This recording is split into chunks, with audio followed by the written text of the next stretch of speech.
तो चलिए हम हमारी कथा प्रारंभ करते हैं। सबसे पहले प्रभु का ध्यान करते हैं मानसिक भक्ति करते हुए। अपनी आँखों को बंद करके राम दरबार की छवि के दर्शन करते हैं। हमारे प्रभु श्री राम आसन पर सिंहासन पर विराजे हुए हैं तथा माता सीता उनके साथ विराजी हुई है। भरत जी, लक्ष्मण जी, शत्रुघ्न जी हाथ जोड़े खड़े हैं और हमारे बजरंगबली प्रभु के श्री चरणों में बैठे हैं और हम हाथ जोड़कर प्रभु के श्री चरणों में नतमस्तक करते हुए उनसे विनती करते हैं कि हे प्रभु, हम पर अपनी कृपा हमेशा बनाए रखें तथा हमें आशीर्वाद दें कि हम श्री रामचरितमानस का पाठ सफलतापूर्वक संपूर्ण कर सकें। बोल सियावर रामचंद्र की जय। पवन सुत हनुमान की जय।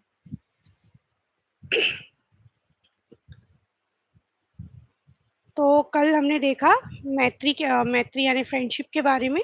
किष्किंधा कांड में हम आए थे कल, और सुग्रीव जी तथा प्रभु श्री राम की भक्ति के बारे में हमने देखा। हनुमान जी का कल आगमन हुआ था, तो बजरंगबली के लिए हमने एक प्यारा सा गीत भी लिया था। और आगे चलते चलते बाली का वध किया प्रभु ने तथा उसे बताया कि धर्म और अधर्म क्या होता है। और बाली ने अंगद, जो कि उनका पुत्र था बाली का, जो बिल्कुल बलशाली था, बाली की तरह ही प्रभु को सौंप दिया। और एक अच्छी बात यहाँ पे ये है कि कभी-कभी ऐसा होता है कि पेरेंट्स हम बच्चों के लिए कोई डिसीजन लेते हैं और हम लोग थोड़ा-सा आनाकानी करते हैं कि सही होगा, गलत होगा, कभी-कभी कोई गलत भी बोलते हैं। पर डिसीजन चाहे जैसा भी हो, पेरेंट्स का डिसीजन जो होता है हमेशा उनका इंटेंशन सही होता है। मतलब पेरेंट्स कभी अपने बच्चों का बुरा नहीं चाहते हैं। तो इसीलिए जो डिसीजन है वो मत देखिए, जो इंटेंशन है वो हमें देखना चाहिए कि मतलब किस उद्देश्य से हमें वो डिसीजन दे रहे हैं या फिर वो निर्णय हमारे लिए ले रहे हैं। तो इसीलिए हमें सर्वोपरि होके उनका निर्णय मानना मानना चाहिए, जानकर मानना चाहिए।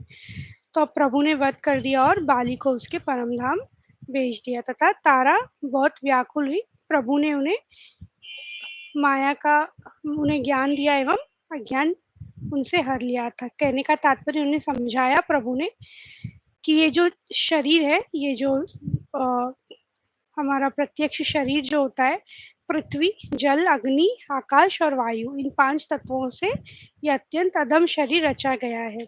वह शरीर तो प्रत्यक्ष तुम्हारे सामने सोया हुआ है और जीव नित्य है, अर्थात जो एक्चुअल आत्मा है वो जीवित है। जैसे हमने देखा हमारे धर्म में ये माना जाता है कि रीबर्थ होता है, वापस जन्म लेते हैं। तो प्रभु ने कहा आत्मा है, फिर किसके लिए तुम रो रही हो। जब ज्ञान की बातें पता चली, जब ज्ञान जागा तारा का, तो उन्होंने प्रभु के श्री चरणों में अपने आप को रखा एवं भक्ति का वर मांग लिया। तब प्रभु ने लक्ष्मण जी को समझाकर कहा कि तुम जाकर सुग्रीव को राज्य दे दो। एवं श्री रघुनाथ जी के चरणों में मस्तक नवाकर लक्ष्मण जी आगे चले। लक्ष्मण जी ने तुरंत ही सब नगरवासियों और ब्राह्मणों को, समाज को बुला लिया और उनके सामने सुग्रीव का राज्य और अंगद को युवराज पद दे दिया। तो अब सुग्रीव राजा बन गए। सुग्रीव कौन थे? जो रात दिन बाली के डर से भाग रहे थे, व्याकुल थे, आज वो प्रभु के सानिध्य में आके राजा बन गए। मतलब प्रभु का साथ पाके वो राजा बन गए। तो जो प्रभु का साथ पाता है, प्रभु के नाम का साथ भी पा लेता है, उसकी तो जय जयकार होनी ही है। और वो आज प्रभु की कृपा से राजा बन गया। फिर प्रभु ने कहा, हे वानरपति सुग्रीव सुनो, मैं 14 वर्ष तक गांव में नहीं जाऊंगा, मतलब बस्ती में नहीं जाऊंगा। ग्रीष्म ऋतु बीतकर वर्षा ऋतु आ गई है, बारिश के दिन शुरू हो गए, अतः मैं यहाँ पास ही पर्वत पर टिक रहूंगा। तुम अंगद सहित राज्य करो। मेरे काम का हृदय में सदा ध्यान रखना कि सीता माता को लाना है, याद रखना। तदंतर सब जब सुग्रीव जी घर लौट आए, तब श्री राम जी प्रवर्षण पर्वत पर जा टिके। अब और एक पर्वत पे प्रभु रहने चले गए, जहाँ पे एक सुंदर गुफा देवताओं ने पहले से ही बनाकर रखी थी, जहाँ फूलों की जो बेल होती है वो सब सुशोभित थी, तो बहुत मनोहर दृश्य था। श्री राम जी अब लक्ष्मण जी को कहने लगे कि क्योंकि बारिश का मौसम था और सीता माता पास नहीं थी, तो वो बहुत वैसे भी बहुत वैराग्य में थे, मतलब बहुत तकलीफ हो रही थी उन्हें। कहा, हे लक्ष्मण, देखो मोरों के झुंड बादलों को देखकर नाच रहे, जैसे वैराग्य में अनुरक्त गृहस्थ किसी विष्णु भक्त को देखकर हर्षित होते हैं। आकाश में बादल घुमड़ घुमड़ कर घोर गर्जना कर रहे हैं। प्रिया यानी कि सीता जी के बिना मेरा मन डर रहा है। सीता जी की बहुत याद आ रही है प्रभु को। अब ऐसे बातें करते करते जैसे हर दिन बीत गए और अब प्रभु कह रहे लक्ष्मण जी को, देखो वर्षा ऋतु बीत गई और परम सुंदर शरद ऋतु आ गई है। अब बारिश का मौसम खत्म हो गया, अब नॉर्मल जो अपना सीजन होता है वो आ गया है। वर्षा बीत गई, निर्मल शरद ऋतु आ गई, परंतु हे तात, सीता की कोई खबर नहीं मिली। एक बार कैसे भी पता पाऊं तो काल को भी जीत कर पल भर में जानकी को ले आऊं। काल को भी जीत कर ले आऊं। कितना प्रेम करते हैं प्रभु, देखिए कह रहे हैं काल को भी जीत कर पल भर में सीता को ले आऊं, यदि पता चल जाए तो। कहीं भी रहे, यदि जीती होगी तो हे तात, यत्न करके मैं उसे अवश्य लाऊंगा। राज्य, खजाना, नगर और स्त्री पा गया, इसीलिए सुग्रीव ने भी मेरी सुधि बुला दी है। सुग्रीव भी भूल गया है कि मेरा कुछ काम था, इतना सब कुछ मिलने के बावजूद। फिर प्रभु ने लक्ष्मण जी को समझा के कहा कि सुग्रीव को केवल भय दिखलाकर ले आओ, मतलब मारने की बात मत करना, सिर्फ थोड़ा सा डरा के बोलना कि काम पेंडिंग है, ये होना है। और यहाँ पवन कुमार किष्किंधा में हमारे पवन कुमार यानी हमारे बजरंगबली विचार किया कि सुग्रीव ने श्री राम जी के कार्य को तो बुला दिया है। सुग्रीव के पास जाकर उन्होंने चरणों में सिर नवाया, चारों प्रकार की नीति कहकर उन्हें समझाया। नीति कौन सी?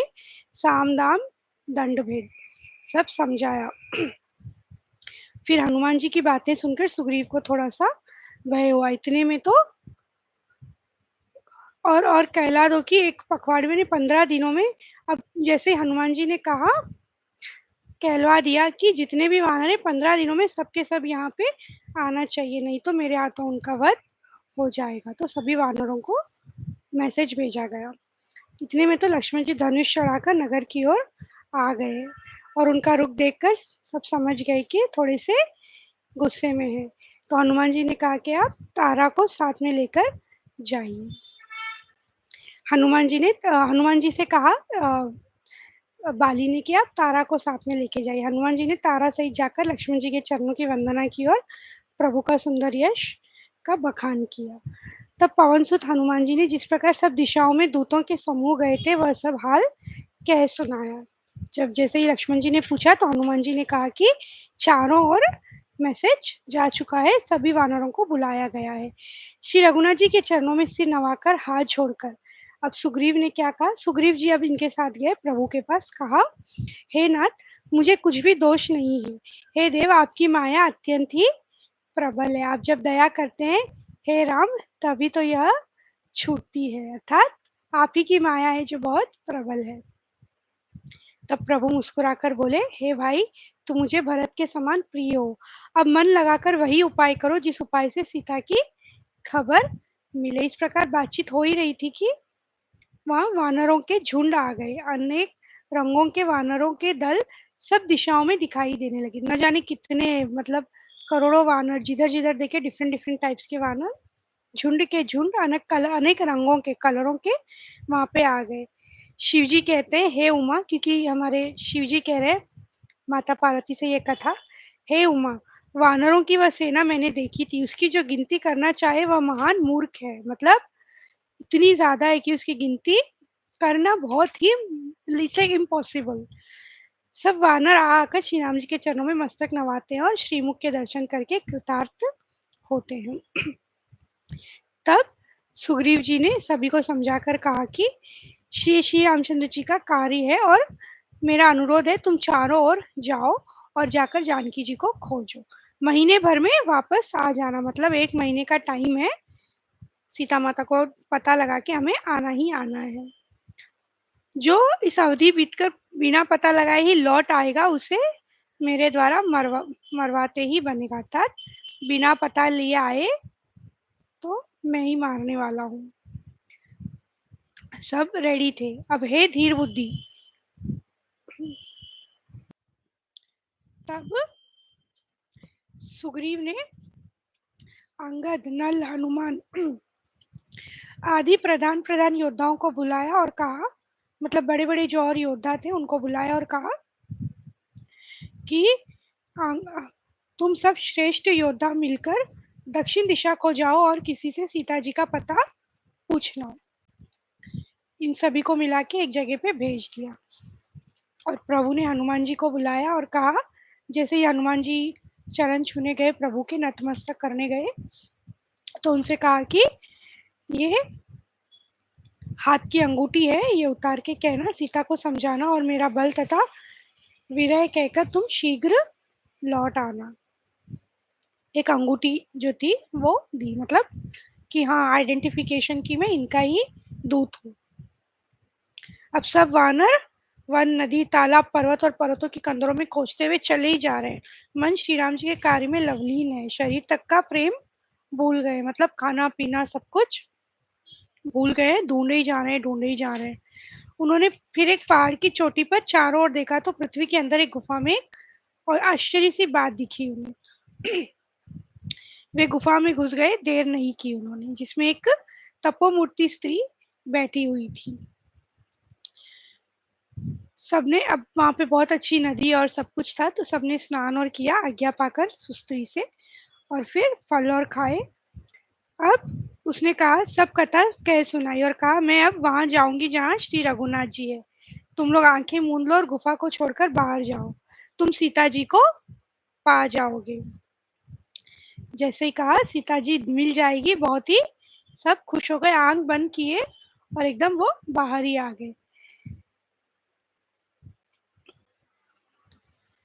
और अब प्रभु की आज्ञा सिर पर धारण कर और श्री राम जी के युगल चरणों की, जिनकी ब्रह्मा और महेश भी वंदना करते हैं, हृदय में धारण कर वह स्वयं प्रभा बद्रिकाश्रम को चली गई। यहाँ वानरगण मन में विचार करने की अवधि तो बीत गई है और काम कुछ हुआ नहीं। अंगद जी के नेत्रों में तो जल भर आया कि दोनों प्रकार से ही मृत्यु है, ऐसे भी नहीं मिल रही है, तो हम तो वैसे ही, प्रभु का काम नहीं हुआ तो हम तो वैसे ही गिल्ट फील कर रहे हैं ना, वैसे ही मरने वाले हैं, और वहां जाएंगे तो हमें सुग्रीव जी मार ही देंगे। ऐसे सब बातचीत कर ही रहे थे, इतने में लवन सागर के तट पर जाकर सब वानर कुश बिछाकर बैठ गए। एक सागर के निकट गए जहाँ जाम्बवन जी अंगद का दुख देखकर उन्हें विशेष कथाएं कह रहे थे। ये सब बातें चली रही थी, इतने में पर्वत के कंदर में संपाति ने सुनी। संपाति करके एक और एक गृद्ध था, जैसे जटायु थे वैसे गृद्ध ये भी थे। तो फिर कहा कि अब मैं तुम्हें खा जाऊंगा, आज प्रभु बहुत प्रसन्न है मुझ पे, इतने सारे लोग भेजे हैं मेरे खाने के लिए। अब ये लोग सोच रहे गिद्ध के वचन सुन के अब तो ये हमें खा ही लेगा। अंगद जी ने कुछ ट्रिक किया, क्या किया, मन में विचार कहा कर कहा, आहा, जटायु के समान धन्य कोई नहीं है। श्री राम जी के कार्य के लिए शरीर छोड़कर वह परम बड़भागी भगवान के परम धाम को चला गया है। मतलब उन्होंने सोचा कि जटायु की बात ऐसे कह के देखते हैं। और फिर जैसे ही संपाति ने सुना, वह आया और सारी कथा पूछी। तो फिर सारी कथा जटायु की जो थी, मतलब जो सीता माता को बचाने गए थे, पंख कट गए थे, प्रभु श्री राम मिले और मृत्यु हो गई उनकी, फिर ये सब उन्होंने कह सुनाया। फिर इनसे कथा पूछी कि ऐसी क्या बात है कि आप समुद्र के तट पर बैठे हो, संपाति को। तो उन्होंने कहा, हम दोनों भाई एक दिन उठती, मतलब बहुत, जब वो यंग थे जवानी में, उस समय उड़कर सूर्य के निकट जा चुके, क्योंकि उस टाइम ऐसा सोचा कि हम जाके सूर्य के तरफ छी लेंगे, तो जितना हो सकता है उड़ के ऊपर गए, पर बहुत ज्यादा तेज, बहुत ज्यादा था सूर्य का। तो जो हमारे जटायु थे वो वापस आ गए और संपाति ने सोचा कि मैं कर ही लूंगा, परंतु उस जलन इतनी ज्यादा तेज थी वो सूर्य की किरणें की, इनके पंख जल के गिर गए और ये वहीं पे, मतलब अब इनके पंख नहीं है, उड़ नहीं सकते, इसलिए वहीं पे वो बैठ गए। चीख मारकर, मैं बड़े जोर से चीख मारकर जमीन पर गिर पड़ा क्योंकि पंख कट गए। वहां चंद्रमा एक मुनि थे, मुझे देखकर उन्हें बड़ी दया आई। फिर उन्होंने कहा कि त्रेता युग में साक्षात परब्रह्म मनुष्य शरीर धारण करेंगे, उनकी स्त्री को राक्षस का राजा हर ले जाएगा। उसकी खोज में प्रभु दूत भेजेंगे, उनसे मिलने पर तू पवित्र हो जाएगा। मतलब अब जैसे ये सब होगा प्रोसेस, उस समय कह दिया था ऋषि मुनि ने। तो फिर जब आएंगे तेरे पंख उग जाएंगे, चिंता न कर, सीता जी को उन्हें दिखा देना, सीता जी का रास्ता आपको बता देना। त्रिकुट पर्वत पर लंका बसी हुई है, वहीं पे निडर रावण रहता है। अब सारी कथा सीता माता का पता चल गया है, संपाति ने बता दिया कि वहाँ लंका है और वहाँ रावण रहता है। अशोक नाम का एक बगीचा है, वहाँ सीता जी रहती है, वे सोच में मग्न बैठी हुई है। जो 100 योजन 400 को समुद्र लांग सकेगा और बुद्धि निदान होगा, वही श्री राम जी का कार्य पूर्ण कर सकेगा। तो ये यहाँ बैठे बैठे, क्योंकि गृद्ध जो होते हैं उनकी जो नजर रहती है वो बहुत दूर तक वो देख सकते हैं, मतलब ऐसा उनकी नजर से वो एक प्लस पॉइंट होता है कि वो बहुत दूर तक देख सकते हैं। तो ये 100 योजन दूर समुद्र पे बैठे हुए भी उसे लंका दिख रही है। लंका में वहां पे एक पेड़ के नीचे जो है अशोक वाटिका में माता सीता बैठी हुई सोच में, वो भी इन्हें यहाँ से दिख रहा है। इन्होंने सब बता दिया, परंतु कहा कि आसान नहीं है ये पार करना। अब तो मैं बूढ़ा हो गया हूँ, नहीं तो मैं आप लोगों के साथ चलता। अंगद ने कहा मैं पार तो अब कौन पार करके जाएगा नदी। अंगद ने कहा मैं पार तो कर लूंगा, परंतु लौटते समय के लिए हृदय में कुछ संदेह है, कंफर्म नहीं है कि मैं लौटते समय कैसे आऊंगा। परंतु तुम सबके नेता हो, और जामवन जी ने कहा कि तुम सब प्रकार से योग्य तो, परंतु तुम सबके नेता हो, इसीलिए तुम्हें कैसे भेजा जाए। फिर श्री हनुमान जी से कहा जाम्बवन जी ने, हे हनुमान, हे बलवान, सुनो, तुमने यहाँ क्या चुप साध रखी है। तुम पवन के पुत्र हो और बल में पवन के समान हो। तुम बुद्धि विवेक और विज्ञान की खान हो। जगत में कौन सा ऐसा कठिन काम है जो हे तात तुमसे न हो सके। श्री राम जी के कार्य के लिए तो तुम्हारा अवतार हुआ। यह सुनते ही श्री हनुमान जी पर्वत के आकार में, यानी कि बहुत ही बड़े, पर्वत जितने बड़े हो गए ये सब जाम्बवन जी की बातें सुनकर। फिर हे जाम्बवन, मैं तुमसे पूछता हूँ, तुम मुझे उचित सीख देना। तुम जाकर इतना ही करो कि सीता जी को देखकर जाम्बवन जी से कह रहे हनुमान जी कहो तो मैं लेकर भी आ जाऊं। तो जाम्बवन जी कह रहे हे तात, तुम इतना करना कि सीता जी को देख कर लौट आना और उनकी खबर कह देना। फिर श्री राम जी अपने बाहुबल से उस राक्षस का संहार करके सीता जी को ले आएंगे।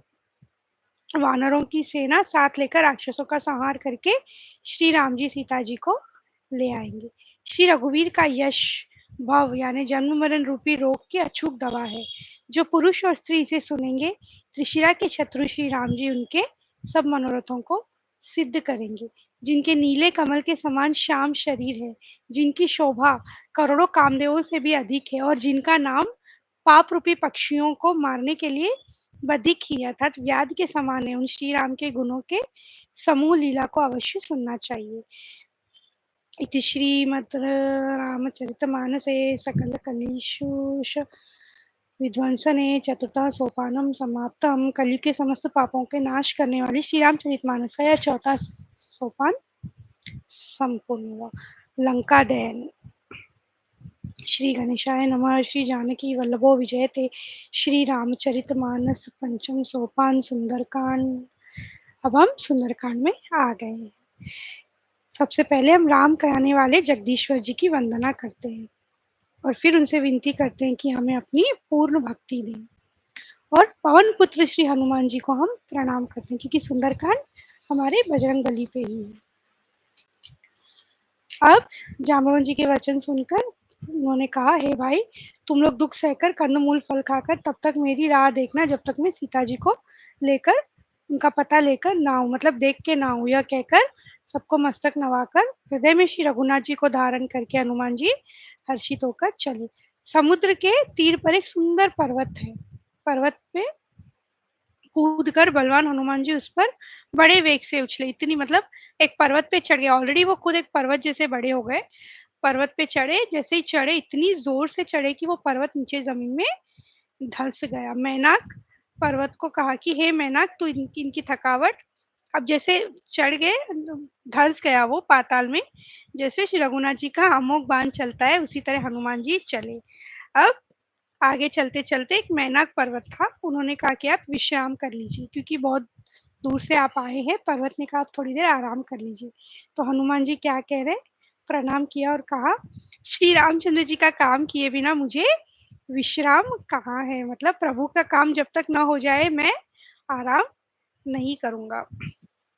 अब देवताओं ने हनुमान जी की टेस्ट लेनी चाहिए, एग्जाम लेनी चाहिए कि क्या परीक्षा लेते हैं, देखते हैं हनुमान जी इसे पार कर पाते हैं क्या, क्योंकि उनकी विशेष बल बुद्धि को जानने के लिए ये आवश्यक था। उन्होंने सुरसा नाम की एक सुरसा नाम की सर्पों की माता को भेजा। उसने आकर हनुमान जी से यह बात कही, आज देवताओं ने मुझे भोजन दिया है। अब वो सुरसा माता एक आ गई और कहा है कि मुझे आज भोजन दिया है। सुन के हनुमान जी ने कहा कि श्री राम जी का कार्य कर लूं, सीता जी की खबर प्रभु को सुना दूं, मैं फिर आ जाऊंगा आपके मुंह में।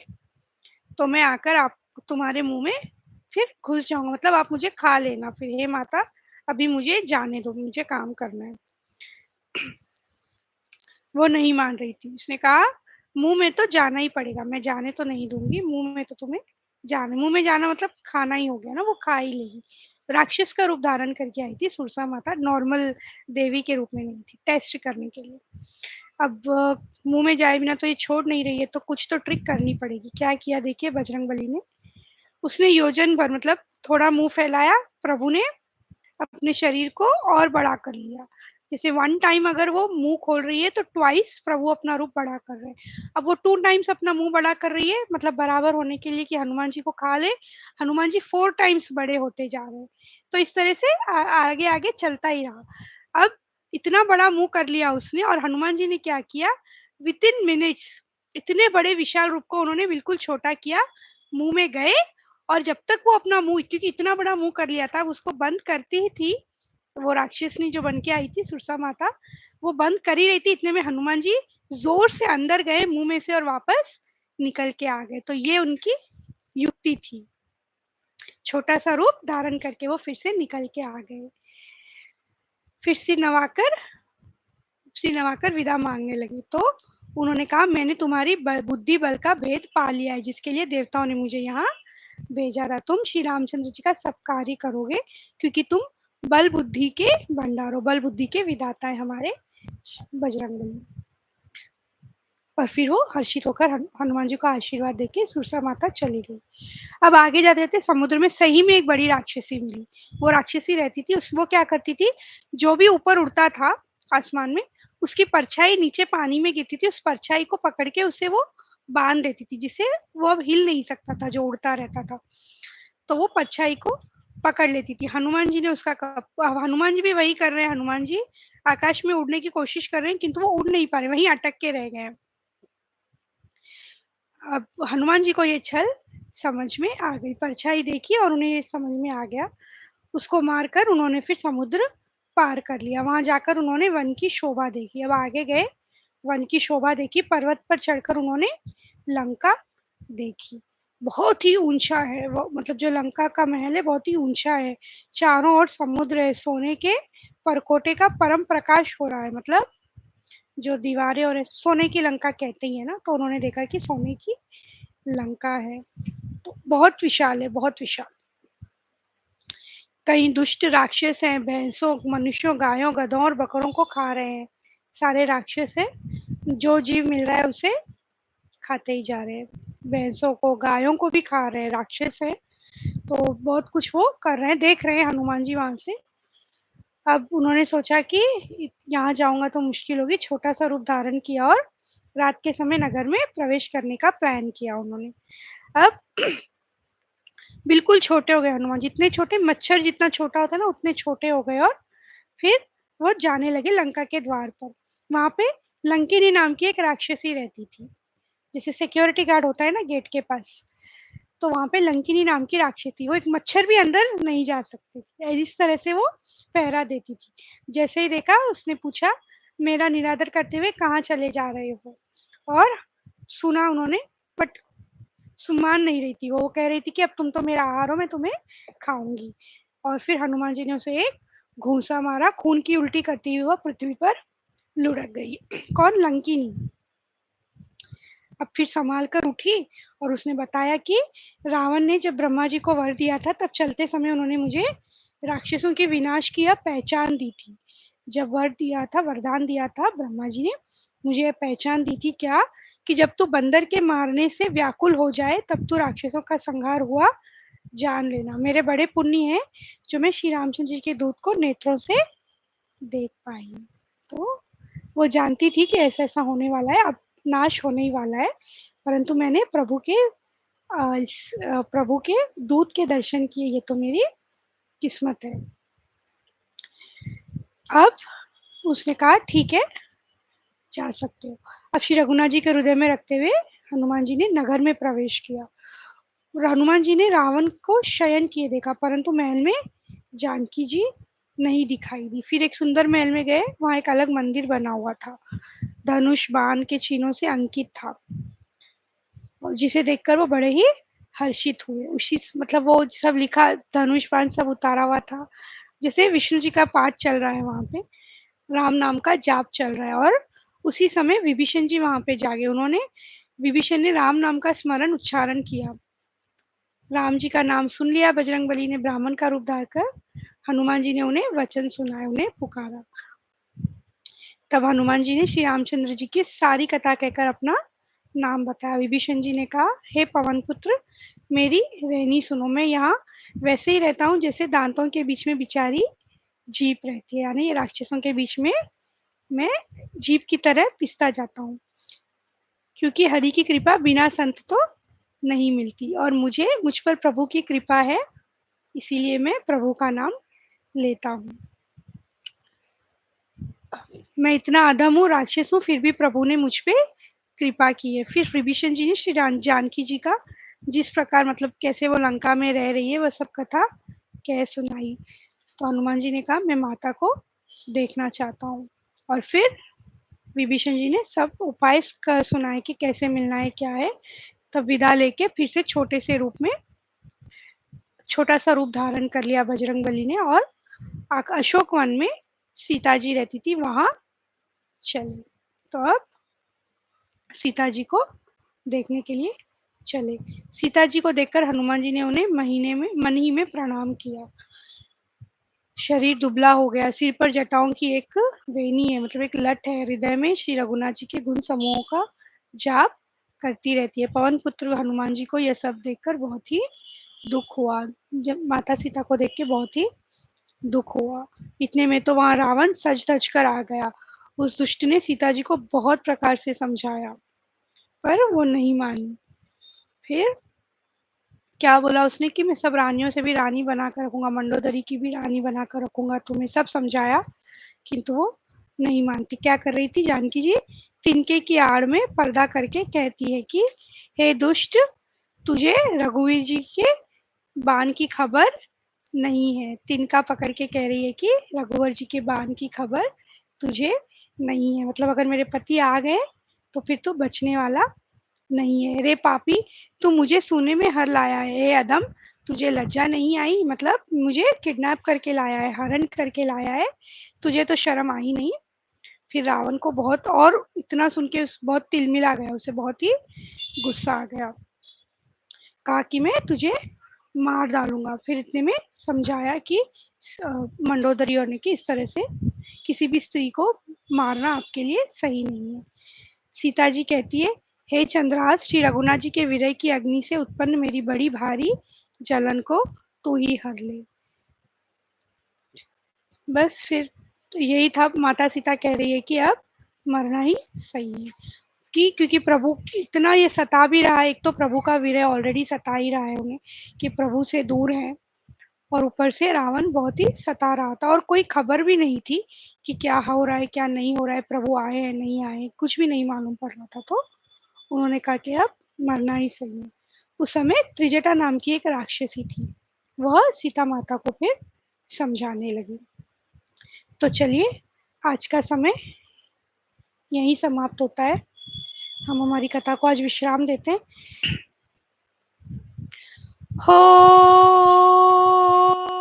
होई है सोई जो राम रच राखा, को करी तरक बढ़ावै साखा राम सिया राम जय जय राम राम सिया राम जय जय राम। बोल सियावर रामचंद्र की जय, पवन सुत हनुमान की जय।